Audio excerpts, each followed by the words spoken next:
নমস্কার। মানি ফ্লো সবথেকে বেশি সঠিক পদ্ধতিতে কে দিতে পারে? একমাত্র কেতু। আপনি শুনে অবাক হচ্ছেন তো?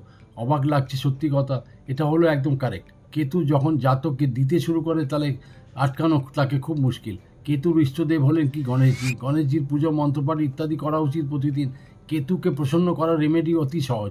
কুকুরকে খাবার দিলে কেতু অতি প্রসন্ন হয়। কিন্তু বলা হয় dogs are reform of street dog.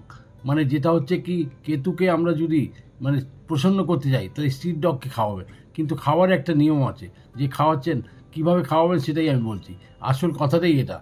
আপনি ধরুন আপনি রাত্রিবেলা ৩টে রুটি খান। তার ৩টে রুটির মধ্যে আপনার খাবার মধ্যে থেকে আপনি একটা রুটি বার করে আলাদা রেখে দিন। সেটা কুকুরের জন্য। মানে আপনার নিজের খিদেটাকে কমিয়ে দিয়ে কুকুরকে খাওয়াচ্ছেন। তার মানে বুঝে নিন, যখনই আপনি এটাই উপায়টা করে নেবেন, আপনি দেখবেন অতি অতি শীঘ্রই আপনি উন্নতির পথে ছুটতে শুরু করে দেবেন।